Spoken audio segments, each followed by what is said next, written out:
everyone, and welcome to On the Outer. I'm Gus, and I'm here with my co-host, Tom. Thank you, Gus. How are you feeling after last week's episode? You've loosened those vocal cords up, ready for round two?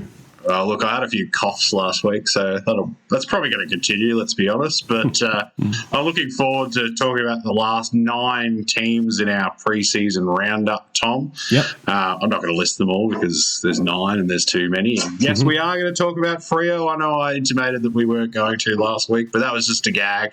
We're full of gags here at On the Outer. Gag, yep.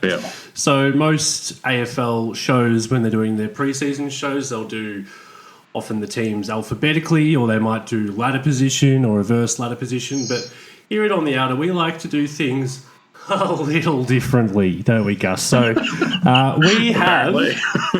last week we had our friend Honest Abe. This week we've got our friend... Dishonest Darth, who holds the truth, and he holds all of the slips of paper that we'll need to figure out which teams to speak about. So as you mentioned, Gus, 9 more to do today. Before we get into it, we'll just remind everyone that we are on the YouTube now, so if you're watching this in the flesh, you will know that. But if you're listening to us the old-fashioned way, jump on YouTube, have a squiz. We are On the Outer there, easily found. And also, if you are watching us on YouTube, you can check us out on iTunes and a podcast as well, or on Spotify and all the rest. Email, Gus? ontheouter1@gmail.com, as it always has been, Tom. You can also give us a follow on any of our social channels, but most importantly, hit that subscribe button on YouTube because it really helps us get the show to more people. It'll be out there somewhere. Tom's probably pointed at the right spot. But yeah, hit that and hit like as well, because that, again, helps us get out to more people, and we would love to talk to as many people as we can. So, yeah, I was just going to say, obviously we didn't get ontheouter@gmail.com. We got ontheouter1. I wonder what is ontheouter@gmail.com. If anyone is out there and would like to do a bit of investigative work for us, just send an email to ontheouter@gmail.com and just to see who they are and what they do and what comes back, because see if they're keen to, pass the name on. Maybe it's totally, it's defunct and they don't need it anymore, and we can just have it and start looking a bit more professional. Anyway, speaking of which, let's I don't think that's going to happen based on this intro. Let's get into the what Dishonest Darth and see who we can come up with. All right, so we're starting off big, and we are going with Collingwood. Gus, Collingwood Football Club. A bit of a poor year last year. Do you think that they can improve on their 2021? I don't think they're going to be any better. They're a really young side. Like, they've sort of transitioned again. They've again had a bit of an some of their stars have had an interrupted pre-season. We've seen Taylor Adams be in and out. I think Braden Maynard's now going to miss 2 weeks as well, the first 2 weeks of the season, for his whack on Daniel Lloyd. They're just super young. They've taken a lot of players in the last few drafts. Stakos looks like a superstar at pick 2 that they took. They'll be looking for guys like Finlay McRae and those players they took in a sort of middle part of last year's draft to hopefully come on. But yeah, they're going to struggle because they've got a big gap in their list in the age that you will need to compete. They've got a lot of young guys and a lot of old players. And then really it's pretty much, they still have some good players in that middle tier, and Darcy Moore and in that middle age bracket in Moore and DeGoey and Grundy. But whether that's going to be enough for them to be better than a bottom 6 side probably, I think is probably pretty unlikely. Yeah, I think they sit in that bottom 6 group, and you're right about the inexperience. Like, we touched on this last year when we were talking about the Pies a few times. They have loaded up on the draft. You can't say that they, skipped draft picks or avoided taking picks. They just haven't had very high picks, and the ones that they have had that are really high, Freeman and Scharenberg are good examples of that. They haven't worked out. So whilst there's a lot of youth that they've brought in the last probably 2-3 years, most of it are rookie picks and picks, after the second round, which is really, it's speculative after the second round. You're unlikely to get a really good player. It obviously happens, quite a bit, but it's a fortunate thing when it happens. It's a shot in the dark, like you're just throwing darts at that point. Yeah, exactly. So I think their inexperience combined with the probably lack of elite talent. Obviously, Dacos is very much that, and he's almost like the first guy that's starting the new iteration of the team. They still have a lot of cream, as you've touched on. Their very best players are very good. Pat Lipinski looks like he'll be a good pickup. Unfortunately, injured in the community series on the weekend, but from all reports was basically one of their leading on ballers during the preseason scratchies and stuff like that.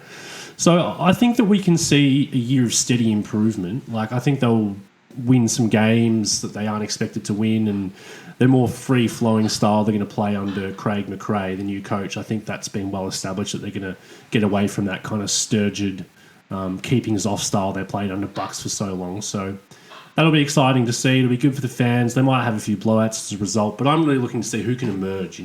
Who is the player on that list that we don't rate now that can really stand up, and at the end of the season we're like, okay, they're going to be a better team because a guy like Darcy Cameron or Oliver Henry or Trent Bianco is actually potentially an A-grader.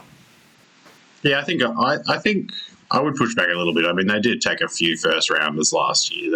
They were later firsts, but Ollie Henry was a first, McRae was a first. Like, these are players that had pretty reasonable pedigrees coming in. So I think there is, like, it's nowhere near completed, but I think it is a little bit further along than that.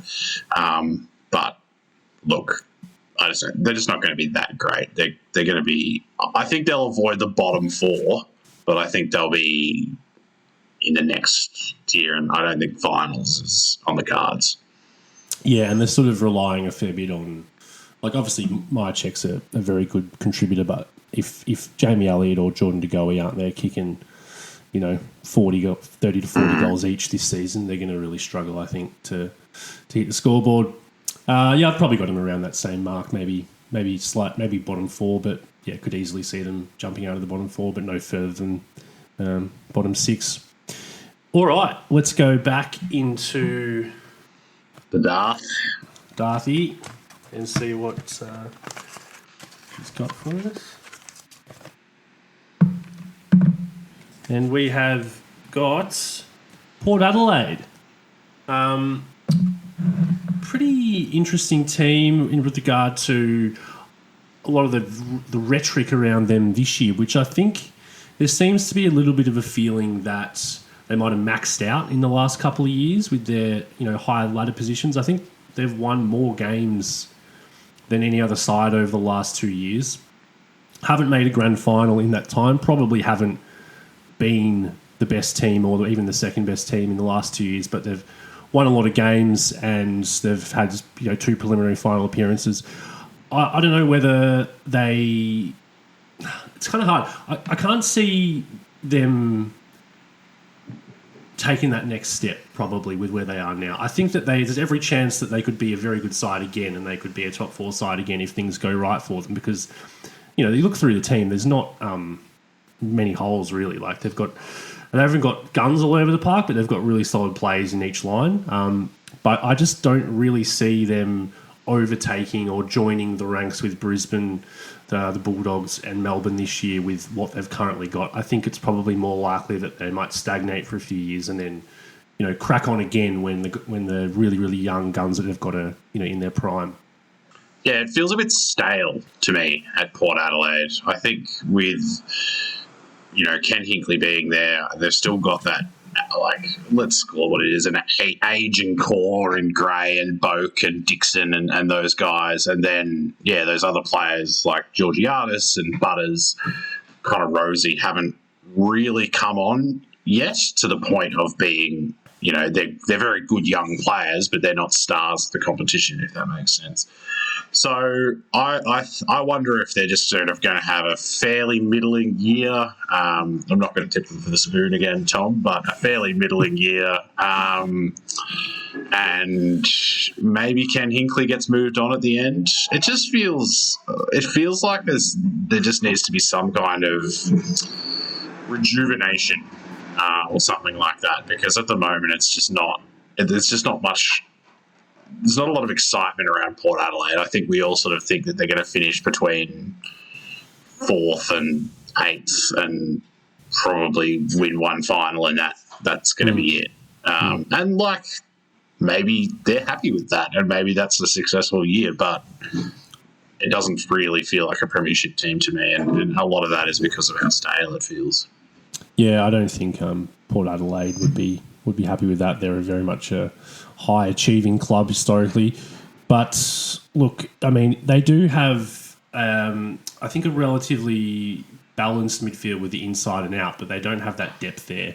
And I think that's probably where they fall away against the really, really good sides who are stacked with midfielders, all the way down to basically sort of the 10 players in the starting 22 who can easily roll through. Their Port don't really have that yet. So, can we see someone like Drew or Dan Houston or Carl Amon or Dersmer, like, can they really get in there and play inside roles? And we're yet to see that happen. I mean, Drew plays inside role. That's probably unfair, but he's still kind of a developing player in that role. So, yeah, if things go badly for Port Adelaide this year and they get a bad run with injuries, I could potentially see them dropping out of the 8. Tip them for the spoon. But if they get on a roll again, they could easily be top 4. But, yeah, I don't know. I just can't quite see them taking the next step for some reason. So, just tip them for the spoon, Tom. You know you want to. I don't want to tip them for the spoon. Talked me into it last time. No, I didn't. Yeah, all right. So, yeah, I've probably got them bottom half of the top 8, probably, I think, is around about where it is. Yeah. Hopefully they're not too traumatised after that prelim. All right. Speaking of trauma, old Darthy here had a bit of... Hey, Levins, can you drop the Darth Vader music in when Tom picks that up, and remember to put the sting in this time? Yeah, cheers. All right. Well, speaking of evil entities, we've got the Carlton Football Club up next, Gus, to discuss. I know you had a good time laying into them last year on the program, so why don't you kick us off with our Carlton chat for 2022? Well, I've got Carlton making the finals this year. I think that they have brought in players in Hewitt and Chera who they needed, like, to play roles that they needed to fill, but players who can actually play those roles that they needed to fill, which is, like, I know it's pretty mind-blowing, but it was a good idea. I think George Hewitt showed in the preseason games that what he is, which is just like a really solid defensive midfielder who can win his own ball and does the dirty work. And that's one of the things they really needed. And then Chera is like a little bit to help with Walsh, is a little bit of like that kind of that class on the outside. So I think they were both really good gets.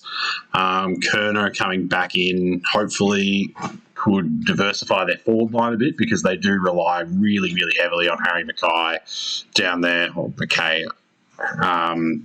And as much as he is a really good player, they need another option, and probably another 2 options down there, really. McGovern going into the back line, again, worked in the preseason. Look, let's see. I'm probably not willing to say that a bloke with the nickname Brackets has like rescued his career on the basis of one good preseason game, but it was encouraging to see him play well in that role. And as we know, like, the way to fix a bad key forward is to put him in defence. So that looked good. I thought in the preseason games too, just like some of their sort of unheralded smalls looked just like they're going to be decent players. Like, maybe not, they're not going to be stars, but they're going to be able to fit into a good system. So Durden was one who obviously played really well. Zach Fisher, who's a little bit more heralded, of course, but he played well. There was just a few guys, but I think if they get a go at it, then they can contribute to a good team. Now, I don't think that they're going to make the top 4 or anything like that, but I could see them finishing in the bottom half of that top 8, so 7th or 8th, I think. Sure. Well, if there's no injuries or no significant injury crisis at Carlton this year, then there's no excuse really, because on paper their team is very good. It's easily a top 8 team on paper. They've got a gun, key defender Jacob Wiedering. Looks like Oscar McDonald's going to get a chance to play that full back role, which I think he can do to a relatively adequate level at the very least. Paddy Cripps, is he back? I mean, we haven't seen him look like that for years. I know it's just a pre-season game and there was some extenuating circumstances. Melbourne probably not as fierce through the midfield as they normally would be, but I mean, just the way he moved and the way he looked and the way he was able to get his goals moving forward, as opposed to just like, the way that Teague would often just plonk him in the forward line and expect something to happen. There is a lot of midfield depth now, like instantly moving Hewitt and Cherry in. It just changes the whole face of the team, because not only do they have 2 starting 22 midfielders now who they didn't have before, it pushes a couple of other guys out who weren't up to the level. I'd be very interested to see, Setterfield, Dow, how they're going to go this year. Kennedy looks like he might have finally clicked in. I think Kennedy's a good player. And Carlton have been waiting for years for Dow or Kennedy or Setterfield or O'Brien, one of these guys to break out, and none of them ever do. And I think that Kennedy is a real chance to do that this year and become a really solid best 22 player. Kennedy. I think the other thing with, obviously Hewitt changes the face of the midfield with his defensiveness, but their ability to defend across the ground, it's not just down to one player, it's down to a mindset thing. So can they do that this year? It doesn't matter how much better their list is. If they still are unable to do that defensive running, then, it's not going to shoot them up a ladder too far. And usually with rebuilding teams, defence first.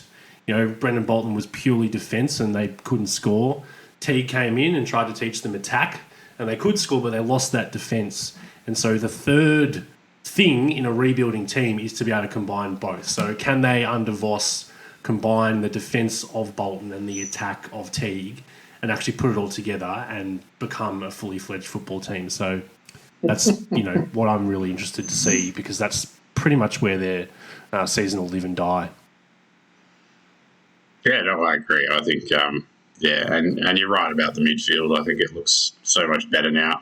The other thing is that it puts Zach Williams to a half-back flank, and, say what you want about Zach Williams, but he is a good half-back flanker.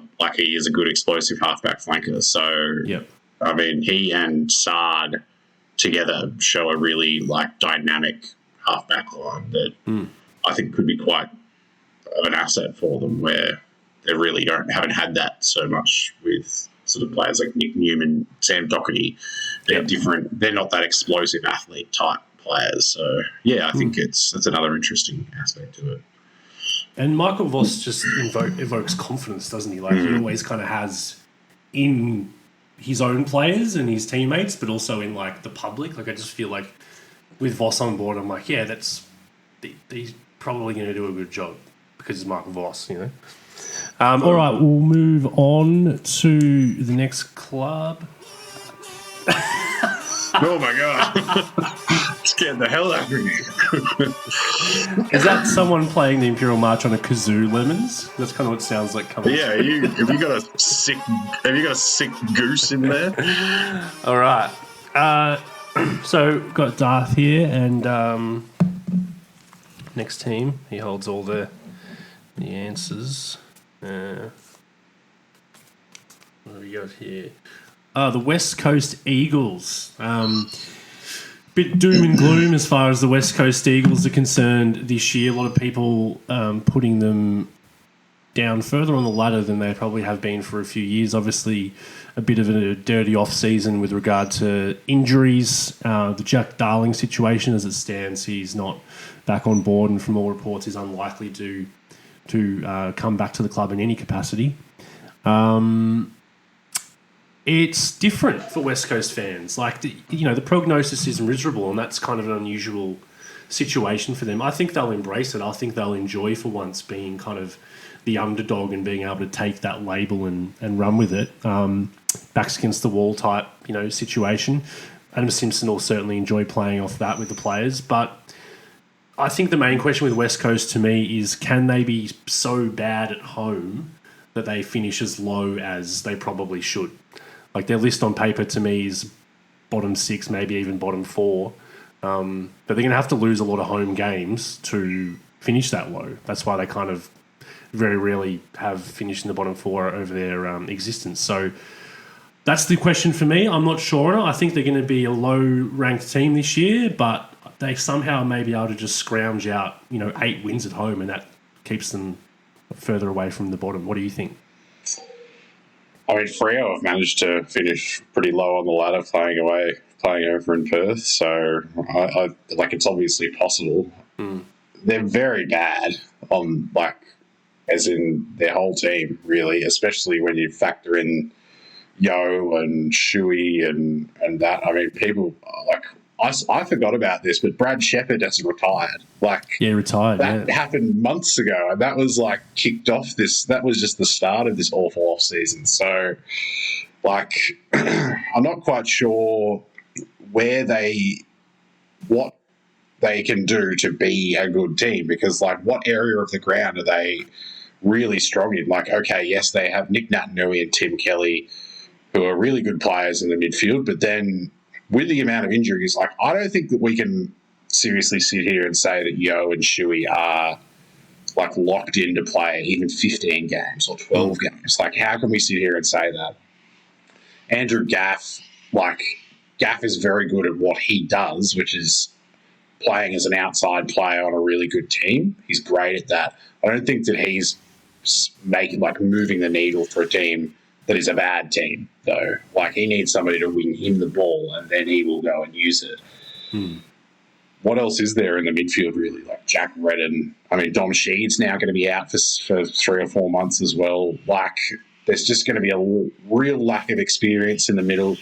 As we said, Jack Darling's missing in that forward line now. There's still some stars in there. Liam Ryan is obviously one of the best players in the AFL still. Yep. He needs a big year, doesn't he? They're going to need him. Goals plus. They're going to need him to be just about the best forward in the competition. And there's no doubt he's got that ability. But after that, it's JJK, who is really cooked, to be honest. I'm surprised that he's going around again. Willie Rioli, who knows what he's going to come back and look like. And then you've just got the guys like Jamie Cripps and players like that who are role players. Well, Cripps is out for 10 Cripps weeks is or something. Injured as well. So, and then Oscar Allen, I suppose, who had a really good start to last season and had enormous raps on him, but didn't really go on with it. And I think there's still a bit of a question about certainly they want him to play as a forward in the future, and I think that will eventually be his position. But is he ready to do that full-time, number one, take Jack Darling's position, basically? I'm not sure if that's the case. And then in defence, Jeremy McGovern has been, again, much like Yo and Shuey, can we rely on McGovern to play 15 games again? No, not really. And then after that, it's really Tom Barrass and a bunch of other guys, a bunch of just ordinary players, good ordinary players, So the back line is the back line is the main concern for me, because it looks weak. They don't have very many good players, and that was my sort of main concern with the Dogs last year. But outside, I mean, Barrass is a good full-back. He's very reliable. Does the job. McGovern he has been one of the stars of the competition, but he hasn't been that really for probably 3 years now. Well, he's just always injured. He can't stay on the field. Unfit. And even when he doesn't play, when he does play, he's not. He's almost become, you look at social media and stuff afterward, McGovern has almost become a whipping boy for West Coast fans, which is a huge fall from grace. So, I think that's a fair assessment of the list, and I think that they're going to really struggle to contain teams with strong forward lines this year. I think that they're probably entering short rebuild time, West Coast. It's not going to be a long period down the bottom like some clubs have, but I think they're going to be... I wouldn't be surprised if after a few weeks, guys like Cripps is injured, but I don't know if Cripps will get back in. I don't know if Jack Redden will get back in. I don't know if Jackson Nelson, maybe even McGovern, Hearn, some of the guys who are guns of the club but who are a little bit older now, whether they start to say, all right, we are taking this year off and we're going to regenerate, get some games into kids, get a good draft pick, and then try and rebound again next year. Not the premiership contention, but I think that this is probably going to be a big year of transition for West Coast like we probably haven't seen probably since 2009. I think they're going to be bad. They're going to be really bad. I don't know if players are going to rest, but yeah, there could be some. The other thing was last year we saw a real lack of heart in a few performances, like that you don't really ever see from West Coast teams. And I mean, if that pervades their club again, then it could be really ugly this season. So yeah, I've got them. I don't know if I've got them bottom 4 because there's 4 pretty bad clubs at the bottom, but they'd be on the cusp of that, I think. Yeah, I think I've probably got them bottom 4. I think they'll still win. To be honest, I think looking through it, the evenness of the competition and the way that's worked out, particularly come to play in the last 2 or 3 seasons, I don't think we're going to see teams winning 2 games anymore. I think we're going to see the bottom 4 teams winning kind of like 4 to 6 games, more and more. So I think they could easily, do that, win 6 or 7 games and then still be low. So you think Hawthorn North and the Crows, and then the Eagles in the bottom 4? I think Crows, Hawthorn, West Coast, and then I think, what else did you say? North and Collingwood. No, I just said North. Oh, I think North and Collingwood, either of those teams could dodge the bottom 4 if they have a, I think West Coast is better than Collingwood, to be honest. But anyway. Yeah. Anyway, I just think that there's a good chance that they'll literally start rebuilding the team after a month and then. Yeah, I get it, but I just think. All right. Speaking of rebuilding, we all know someone who had to rebuild something very precious to them back in the 70s when someone blew it up, and that was this man. So we're going to dip into that and have a look and... All right. What we've got here is the Adelaide Crows. Yeah. Gus. So we did just mention the Crows. Always an interesting side because of the nature of the fishbowl. No, not the fishbowl. The fishbowl of Tom's had a few frothies tonight South to Australia. Warm himself up. Yeah. So look, plenty of interest in the Crows. How do you see them this year? I think they and Hawthorn are the favourites for the spoon at the moment. They're probably a little bit ahead of Hawthorn in the rebuild just because they've started the process at least of getting in the young talent. Like they've got Thilthorpe in, they've got a couple of young players in the middle in Berry and Schoenberg that they are trying to kind of bring along, but we just went through West Coast team. I mean, it's much worse at Adelaide. At least with West Coast, you can sort of be like, here's the stars, but what's around them? With the Crows, it's more like, here's a dude who's not terrible, and then there's a bunch of other players around him. So, they've got Tom Doty in the back line, who I think could be a star of the competition one day, but isn't yet. I think it's silly to even put him, some people sometimes talk about him in that light, and I don't think that's very reasonable. The midfield, Matt Crouch is coming back off injury. Rory Laird is now injured. Sort of leaves you with Rory Sloane and then, those guys I mentioned before, the kids. Keysy. Sorry. Oh, yeah, and Ben Keys, who is a very good player, but, is not, I don't think, moving the needle from...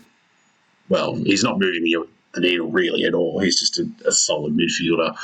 And then the forward line, if Ben King hadn't been injured, this might be the weakest forward line in the comp, I think. With no Taylor Walker, I mean, they really struggled to kick goals without Tex last year. I can't see that changing, really. I mean, Thilthorpe is only 20. He looks very talented, but again, only 20. And then other than that, really, what do they have? Like, they've got Billy Frampton, who I don't know if he's going to play, really, and Jimmy Rowe has the fall of the ball. Like, yeah, they're not a strong forward line at all. I think with the Crows, the best thing you can say about them right now is that the build is being done the correct way, and which I think is two things, and one of them is practical and one of them is more whole club. The whole club one is they fully embraced it and they said, this is what we're doing. We're going to hit the draft. We're going to keep our picks. We're going to play kids when maybe they aren't ready, not to a ridiculous extent, but they're going to get games into them. The second thing is drafting your key position players first and then doing the midfield later, because I'm not sure if you know this, Gus, but big boys take a bit of time quite often. Like who? Remember Courtney Johns? We're talking about that kind of level of... Far out. I'm still waiting. That's taking a bit of time. So, you know, they've got Jordan Butts, who looks like he's going to be a solid fullback for a long time down the back end. Fisher Maxey hasn't come on yet, but he's still quite young, and you know they spent a high draft pick on him as a key defender. They got Thilthorpe in last year, who looks awesome. So that's good. That's all fine. I think they're doing that right. But the problem that I see is they haven't got the midfield addressed at all. Like, those concerns remain for me, and they had the same concerns last year. They took Josh Rochelle with their first pick. Fine, if he was the best talent on the board, that's awesome. I'm sure it'll be a gun, but he's not. Like, who other teams down the bottom? Hawthorn have got Josh Ward.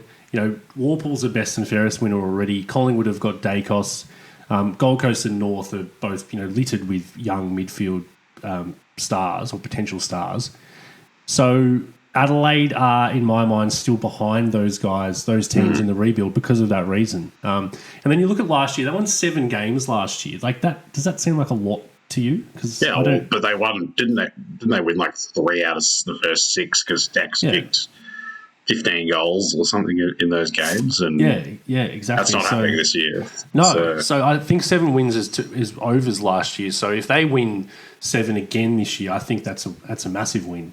And I don't think they will be doing it. No, I agree. The one big X factor or the big recruit they got in the off season was Darren Burgess, who is basically like this magic man where he goes around and sprinkles his little magic dust on teams. He's worked extensively in the EPL.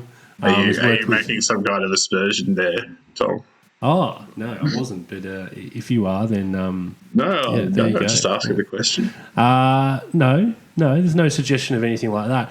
But he has had very experience in world sport, and he got Port Adelaide, you know, to their awesome fitness when they were awesome in 2014 and 15. They did the same thing. He worked at Melbourne, and now he's at Adelaide. So I think that gives a lot of hope to supporters, the fact that he's on board there in Adelaide. And I can see them definitely, maybe that gets them 1 extra win this year and maybe gets them 2 extra next year, you know? Like, it's extremely highly rated, and I think it's a bit of a coup for them. Yeah, I mean, it is, but it's also funny that the best recruit was an off-field fitness coach. Like, that's never a great sign. But yeah, anyway. No, I mean, I agree. If they won 7, I'd be shocked if Adelaide won 7 games this year. To be honest, I'd be a bit shocked if they won 5. Like, I think this team and Hawthorn, like you said before, not that many teams are going to win 1 or 2. These are the 2 teams that could put their hands up for, you know, a real disaster season. Just because I think they're pretty bad. So if that's the case, and you know, I know that this is not going to get out of hand, but they've just extended Matthew Nicks already. If they do have another disaster season, which is very possible, and they finish, say, bottom or second bottom, that will be his 3rd season in the job. And, you know, you could rightly expect them to be a little bit better than that in his 3rd season taking over. So I question why they did that. Like, I understand. I think it was they strange really rate him, extending. Yeah. You can just let it. But I don't know. It's always so hard because coaches are always demanding extensions, basically, because they know they can get fired at any time, pretty much. Yeah. So they don't have to give it to him though. Like they don't. No, they don't. And I don't think it's not like somebody was banging down the door to get Matthew Nicks across. So yeah, I think it was a strange decision at the time. Yeah, especially when you got somebody. I mean, who says Alistair Clarkson has to go to the Suns? Like, if you're Adelaide, if you've got the money and the will, like, you could try at the very least. But now you've kind of added that complication by having an extended coach that you would have to pay out. All right. Well, we'll see how that plays out. We'll move back into the deadly dark. Sorry, Levins, just doing your job for you, mate. All right. We will hit the next team, and it's GWS.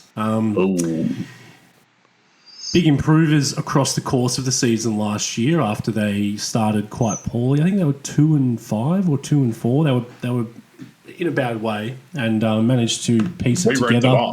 We wrote them off, if you remember, Tom, after I think it was round 2 or 3. Yeah, they pretty much said they were done. And going into last season, I didn't think they were going to be much good either. Like, they missed the finals in 2020, didn't they? Yeah. So, I mean, are they back? Personally, I think they are. I think that they got it done last year, but they didn't win it, obviously, but they got to the finals and then they won a final, which seems to be what they always do, with a pretty ragtag bunch team. And that helps the depth because now they have these players who they know they can come in and do the job. But more importantly, it's sort of like the cream is ready to rise again or looking to rise again in 2022 for GWS Giants. It was awesome to see Canelio back to his best form in the Pracky match the other day. We know how good their good players are. Whitfield, Kelly, Taranto, Hopper, Green, obviously missing for the first few weeks. Who? Hogan. Hogan. It's just crazy that Jesse Hogan plays. He's there. Sam Taylor, so we know who these guys are. They're good. They're going to be playing well. They've improved their depth last year by virtue of necessity in needing to bring these guys in and give them games. I think that for me, that aside, like, that's probably going to happen that way, and it will hurt them missing Green. So can they sort of play catch up in the latter stages of the season to pinch those extra wins to get top 4? But I'm looking at their forward line, and like, it's not Boyd, Cameron, and Patton like they'd hoped it would be, but I think Hogan, Himmelberg, and Riccardi can kind of form a pretty decent combination. I thought Riccardi was excellent on the weekend, and he showed signs that he could be that really good. Yeah, he's really good. He gets up the ground. He's a real workhorse type guy. I think Hogan, right now at this stage of his career, can play some really good footy deep as being almost like the guerrilla one-on-one marking player. And then Himmelberg's so good at ground level, he can kind of do sort of the in-between guy stuff. So you wouldn't say any of the three are stars. Hogan certainly had that potential, but his career hasn't panned out that way. But they can kind of, I think, all complement each other, and I really like the forward line. And then once you bring Green back into it, it looks really dangerous. Yeah, the one for me is Himmelberg. Like, he's sort of, you said none of the three are stars, and that is right. Himmelberg has shown traits of star traits, if that makes sense. Like, he's flashed these abilities where you're like, well, that consistently could be a star, but never really put it together for, a season. He's probably never really put it together for like 6 weeks, really. But if he can do that, you sort of really start to see something really dangerous, I think, in that forward 50, because you're right, Hogan at this point is a chest-to-chest contested marking forward. He can get out on the lead a little bit, but that's sort of his main go. I think Riccardi is your classic sort of a big flanker, if that makes sense. He can take a mark, but he's more of that sort of player. And then Himmelberg's the one who can sort of swing it, particularly with Green out. The midfield is obviously stacked as hell. Like Canelio being back in, you just sort of like, whoa, like remember how many good players this team has. Tom Green could potentially take another step this season. Jacob Hopper, I think, nearly became their best midfielder last year, and that's with all these other dudes. So they're loaded in there. Defensively, I think there's question marks maybe about the key defensive posts. Like Sam Taylor's obviously a young star of the competition, but then after that, like Phil Davis is declining. I think Nick Haynes is. I'm interested to see how Nick Haynes goes this year because he was playing. He sort of got moved around in his role a bit last year. Taylor was sort of being used as that interceptor. Then Haynes went back to the interceptor and then moved off it again. And it's sort of. I think that Haynes really needs to play that intercept role or not really be in the team. Like because he is really good at that, but he's not very good at being on a wing or playing as a lockdown defender. They're waiting on Lockie Ash, I think, to kind of take that step into being their running defender. He was a top 5 pick a couple of years ago. So, yeah, there's question marks over the defence to me. But the rest of the team looks really good and is pretty stacked. I'm interested as well to see who they go with in the ruck as well, whether they go with Big Bruce or Matty Flynn, who's also big. I don't know why. I thought Flynn was pretty good last year in the games that he played. Certainly at the start of the year, he got a bit knackered towards the end, but I think the Supercoach community has like blown up Bruce so much that it's sort of overrated what he actually is as a football player, which is like when people fine. don't. Yeah. I mean, he's not going to play round 1. Bruce is suspended, so. On the back line, I agree with your sentiment largely. I think, though, when you have a player as good as Sam Taylor, you can kind of get away with a third-rate other guy. So whether that's Davis, who is very experienced, or Lecalier, I think Davis is going to be fighting it out with that spot for Lecalier, who they draft, and I think Alier might play very early in the season and could solidify his spot because he's a year or two older, isn't he? He's like 20 already or 21. I think he's 20 or 21 or something like that. So, I guess I'm just making note of Haynes because I think it is a big. Like he was an All-Australian in 2020, and last year wasn't really that good. So if he can return, then they've got Taylor and Haynes, and suddenly it looks really good. But if he can't, then I think there's a big question mark still. I think that they are the most likely team to jump into the top 4, which isn't a huge I said that last week. Yeah, I think they finished 5th or no 6th. 6th. So it's not a huge stretch, but like they. I think that they are the best team placed to jump in if they had a bad year last year and finished 6th. Like that's the thing. So to me, the 2 Sydney teams have kind of the inside tracking on that top 4, that last top 4 spot, and which one that is. I think will kind of come down to just a bit of luck and a bit of like injury luck and that kind of thing.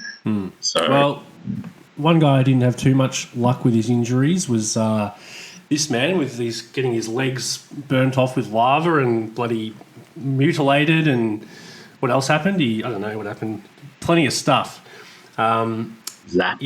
Represents the injury list for GWS the last few years. That whole story arc. Anyway, we'll move on, and we are going to hit the Cats. Geelong Football Club back at Cardinia Park this year. Gus, do you think that they can remain in contention for the 20th year running or whatever it is? I mean, we've talked about this so much on the show, so it's not new information, but that home ground advantage they have in Geelong has like so consistently inflated their ladder position. That's like a fact now, I think, because we've seen them finish really high over and over again and then not play that well when they've had to do it at the G or whatever.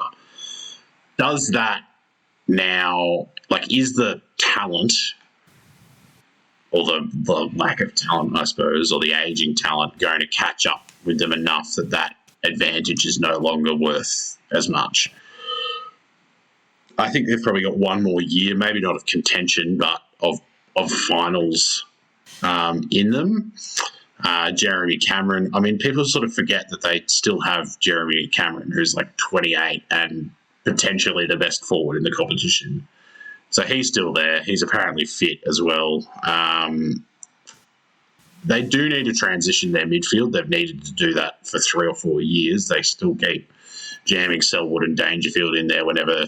And I kind of get it because they're trying to win a premiership, but like they need to start that process because it's going to be real bad in a couple of years. Defense is still strong. So I think they've still got that. They've still got top 8 in them. I don't think that they are a contender, though. That's my sentiment. Yeah, I kind of see it the same way. I think that they are an average team. They're not a good team. They're definitely not a poor team, but they're sort of just an average team. And then yet being back at home, and let's not sell them short. They won a lot of games. They particularly 2020. They made the grand final without playing much footy at home at all. But I don't know whether these home wins will be enough. It should get them into the 8. I would be surprised if Geelong fell out of the 8 this year. I think that their team is good enough to make the finals, but I agree. I just can't quite see them getting up there.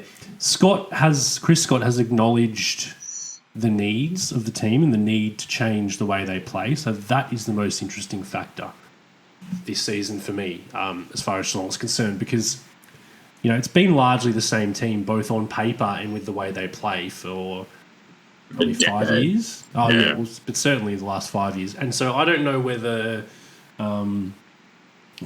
they can make these changes quickly enough now that just after all that, just snap their fingers and say, now we're playing fast footy. I'd love to see it. And from all reports from people who've been to pre-season training and stuff that I've read, it does look good and it does look different. And they're not just possessing the footy anymore, and they are, running in waves and doing that. The second that it gets hard, though, and they're down by 10 points or 20 points halfway through the third quarter, are they going to stick to that game style, or is it just going to be, all right, we're going back in and we're going to do our chip mark style? And that's sort of what Scott has done over the course of his coaching career at Geelong. And it's not the first time they've discussed toying around with the game style or whatever, and every time it's just ended up going back to this. So I think they're a little bit similar to Port in that it's just starting to feel stale there with that core and Scott as the coach. And there was a lot of talk that Scott was going to finish up last year. I can understand why he came back, because he and this Selwood, Dangerfield, Hawkins core are so linked. He's coached them for most of their careers, really. But I think there's going to be a change in the shorter term at Geelong in the coaching box would be my guess. Yeah, and look, you talk about the same sort of players in the midfield.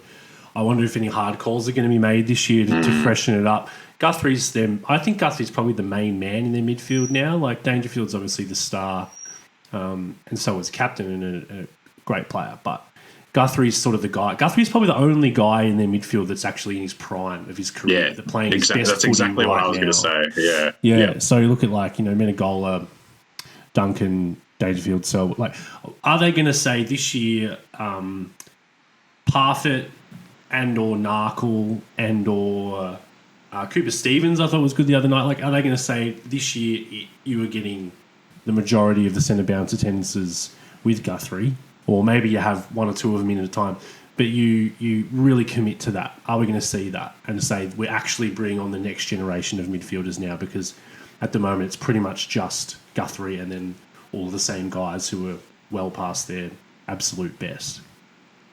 All right, we have couple more teams for today, Gus. Let's see who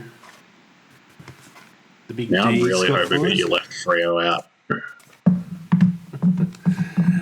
Your hopes are dashed, Gus, because we're doing Freo.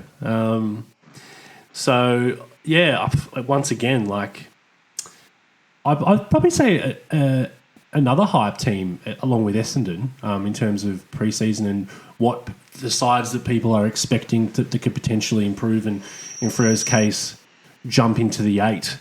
I think that for me personally, I think their backline is really well established and set up.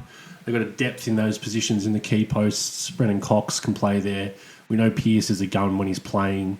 Griffin Logue, I thought, played good footy. Luke Ryan. And then a swathe of running half-backs who are all pretty young and can potentially take those roles. I think the midfield's still pretty well balanced, even losing Chera. I think it's nice to have Chera in your team. Don't get me wrong, he's a gun, but they've still got a good midfield. Fife, Sarong, Brayshaw is as good a 3, as most teams would have, and then obviously Mundy's an ageless star. To me, the forward line is the only real issue with the best 22, and we've talked about this before, but Matt Taberner is a great number 2 forward who can stand up and kick the goals. Can they, I kind of think they probably can piece it together with their smalls. With if they get enough goals out of Walters and Schultz, Frederick, some goals out of Fife, they might be able to piece enough goals together with Taberner kicking, maybe 2 goals a game and setting up some ground balls for the small forwards. But they really need one of those guys to emerge as a genuine gun goal kicking small forward, I think, for that to happen. Yeah, and or Rory Lobb finally reaching his potential, which I don't think that's going to happen realistically. Yeah. And they don't really have anyone on the list who to emerge as that second, like number 1 would be great. I mean, they've drafted Jai Miss, but he's not. He's obviously not going to be ready, I don't think, to play as a number 1 forward or even a number 2 forward for a team that makes the finals. And then after that, you're sort of left with backup ruckmans like Lloyd Meek and players like that. And I quite like Lloyd Meek, but... Tracy is... he's more your second guy. That's the thing. They've got a lot of dudes who could play as the secondary forward, but no real kit number 1, which is probably why they're going to try and get Logan McDonald back over there. I'm not sure if I have them in the finals, to be honest, which again would be pretty disappointing for them if they don't make it. But it's just that last year we saw too many times that they, and you talked about this a lot as well, too many times they went away from home and it just seemed that they packed it up halfway through the first quarter. And we're just like, well, we're away from Perth. We're not going to win. See you later. And that's definitely very much a mental thing, obviously, but why is that getting better? And yes, okay, there's experience that might come along, but a lot of their players now are getting, I mean, there are obviously young players, there's Caleb Sarong, Frederick, dudes like that, but Fife, Taberner, the dudes in the back line, Walters, these are experienced players who were playing in these games and were part of these, collapses. And that has to be considered, I think. So until I see Freo go away from home and beat, it doesn't even have to be good teams. It could just be middle-tier teams. I'm going to struggle to say that they're going to make the finals, to be honest. I think they've got a lot of improvement left in them from players who I think are going to be good players but haven't done it yet due to injury or other circumstances. So Griffin Logue, Hayden Young, we haven't seen much of yet, but he was a top pick. Jordan Clark's now come in and he's looked really good in the preseason. Sam Sturt, Chapman, there are players there who I think haven't yet fully tapped out into their potential, and they're still really young, so we're not riding them off yet. So they could see, I think, a lift from that group this year, and if that's what happens, then that would be the best thing that could happen with Freo this year. I've all off season, I've kind of been hot on them as the team that I probably think will jump into the 8 and potentially even, push for top 4. But during the pre-season, the last couple of weeks, I've kind of been a bit seduced by the form of like Richmond, Carlton, Saints, like those other teams that are fighting for those spots, I think have probably looked a fraction better than Freo. So I'm just holding off on that prediction for now because I think they still need to show a little bit more. And those other teams look like they're in pretty good nick. But I think I can easily see a world where Freo finishes, sixth this year and makes Perth Stadium a really big fortress in the way that West Coast simply won't be able to because the quality on the teams. All right. Thank you, Darth, for your contribution today. And we're going to finish up with our last team. And if you've been counting cards or whatever the, Flodcast version of that is, you'll know that the last team is Melbourne. Can you show me the other side of that bit of paper, Tom? Yeah, sure. There you go. The other side? The blank side, yeah. No worries. See? It says Melbourne. Look, what can you say about the D's? Seriously. Just an absolute... God, we're getting very serious here. You leaned in and heightened the voice. Yeah. Well, it's a very, it's an achievement worth really acknowledging in a very formal and serious way, and I'd like you to do that for us now. I acknowledge that they are the best team in the competition and won the premiership last year. Oh, no, look, they have stars at every level. Of course, we look at it and say the forward line is the weakest link for their side, but they still have Ben Brown, Tom McDonald, and Fritter, Bailey Fritsch, and Cozzy Pickett, and guys who are really talented. Luke Jackson plays down there a lot, of course. Their midfield, I think, is the best in the competition. I mean, I think the Bulldogs are thereabouts, but Gawn and Track and Oliver as a trio is just incredible and just slightly better than the Dogs one. And then I think their back line, is as good a combination of tools as I've seen, really. I'm trying to think about who I would put in that same conversation. Maybe those Brisbane teams with Mel Michael and Justin Leppich and the guys like that. But Stephen May and Jake Lever and the way that they play together and play off each other and just have this incredible chemistry.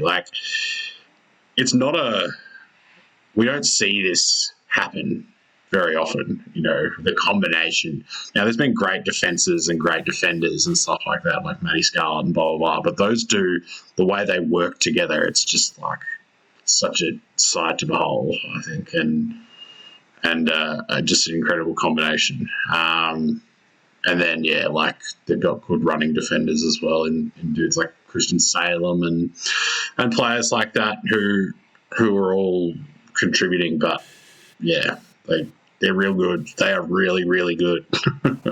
Yeah, it's still more of a question of what could go wrong to stop them winning it again this year, or at least being in the top two, as opposed to what do they need to do right to get there. I think that the only way they will miss out on a top four or even a top two position this year would be if things went awry, either through injury or there was some sort of complacency. Yeah, complacency, and we know that can happen. It's hard to go back to back. There's a reason why Geelong, who I think are the greatest team that I've ever seen, failed to do it. It's bloody hard to do. So that's probably something to, and doing that pacing yourself thing that clubs have figured out now that is really important when you're on top all year. It's funny because you look at their list structure and it's not that different to the way we talked about Collingwood before. And they've got this cream and then they've got, a lot of kind of role players and it drops away a bit, but it's just that Melbourne's cream is so much better and their role players are so much better. It's like everything just gets bumped up a level. And not only that, they're really well balanced. They know how to play for each other. They know exactly what they need to do to make it work and to win the game of football. And that's what I think separates them from those other teams that we saw contending last year. So if they can continue that on, there's no reason they won't win it again. we talk about like that 45 minutes of football in the grand final is probably the best footy I've ever seen. Like, certainly it's the most dominant burst maybe ever. Just ridiculous and completely dominant. But like, let's not forget about their other finals as well. They smoked Geelong in the prelim. They dealt with Brisbane very comfortably in the qualifying final, and all that came after like a 12-goal second half domination against Geelong when they were like 50 points down in round 23. So it was an incredible passage of football, and that whole thing needs to be taken as a package, not just what happened in the grand final. I mean, their heights are so much higher than anyone else, and that's what we're at. Maybe only the Bulldogs in their fully healthy, full midfield functioning, because we have to remember that the Dogs like had Treloar and Dunkley kind of coming back from injury when they played. So it wasn't exactly like, I know they played in the grand final, but it wasn't exactly their fully fledged team. Maybe only they can even scratch the heights that the Demons can get to. But at this point, from everything we've seen, if they turn up and play, and that's the mark of a really great team, if they turn up and play 90%, they're going to win, because no one else can really reach that.